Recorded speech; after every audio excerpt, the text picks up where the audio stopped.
के साथ ज्योति कनौजिया। आइए रुक करते हैं फटाफट खबरों की ओर।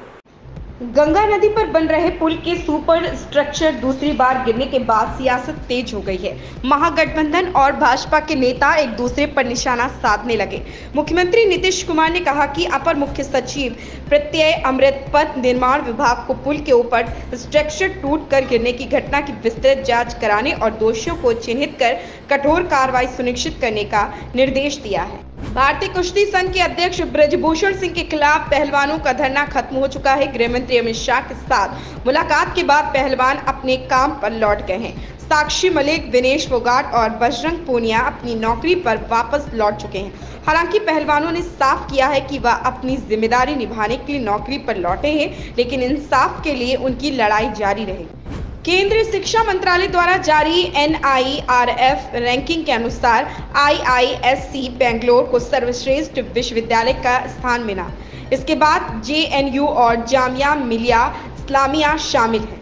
भारतीय प्रौद्योगिकी संस्थान मद्रास ने लगातार 5वें वर्ष राष्ट्रीय संस्थान रैंकिंग फ्रेमवर्क 2023 में शीर्ष स्थान हासिल किया, जबकि भारतीय विज्ञान संस्थान बेंगलुरु को सर्वश्रेष्ठ विश्वविद्यालय के रूप में स्थान दिया गया है। SBI रिसर्च ने एक रिपोर्ट में कहा कि भारतीय रिजर्व बैंक इस सप्ताह होने वाली अपनी द्विमासिक मौद्रिक नीति से संबंधित बैठक में रेपो दर में वृद्धि पर रोक जारी रख सकता है। SBI रिसर्च ने एक रिपोर्ट में कहा कि मौद्रिक नीति समिति लंबे समय तक विराम के लिए जाएगी। पश्चिम बंगाल की मुख्यमंत्री ममता बनर्जी के भतीजे सांसद अभिषेक बनर्जी की पत्नी रुचिरा बनर्जी को सोमवार को कोलकाता एयरपोर्ट पर रोक लिया गया। साथ में 2 बच्चे भी थे, वे दुबई जा रहे थे। अभिषेक बनर्जी की पत्नी रुचिरा बनर्जी को इमिग्रेशन ऑफिस ने एयरपोर्ट पर रोक लिया। वह कोलकाता से दुबई जा रही थी। ऑफिस के अंदर कुछ देर बैठने के बाद वे वापस घर चली गई। विश्व टेस्ट चैंपियनशिप का फाइनल मैच भारत और ऑस्ट्रेलिया के बीच हुआ। शुरू होने वाले इस मैच से पहले क्रिकेट ऑस्ट्रेलिया ने विश्व टेस्ट चैंपियनशिप की टीम चुनी। इस टीम में भारत के स्टार बल्लेबाज विराट कोहली को जगह नहीं मिली। शुभमन गिल भी इस टीम में जगह नहीं बना पाए, लेकिन पाकिस्तान की बाबर आजम इस टीम में शामिल। ओडिशा के बालासोर में हुए रेल हादसे ने पूरे देश को झकझोर दिया है। रेल हादसे के बाद रेल सुरक्षा को पुख्ता करने की मांग उठ रही है ताकि भविष्य में ऐसी घटना न हो। इस बीच अक्सर अपने बयानों को लेकर चर्चा में रहने वाले बाबा बागेश्वर ने बड़ा दावा किया है।